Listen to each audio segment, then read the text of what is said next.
how to create channel on Telegram. Hey guys, what's up? Welcome to How to Solution, and today in the video I'm going to tell you how you can create a channel on Telegram. So first of all, Telegram application.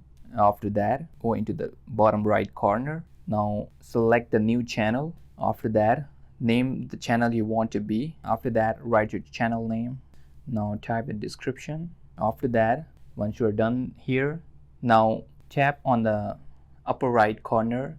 Now from here on, select the public channel and you can type the public link, the link that you want to be.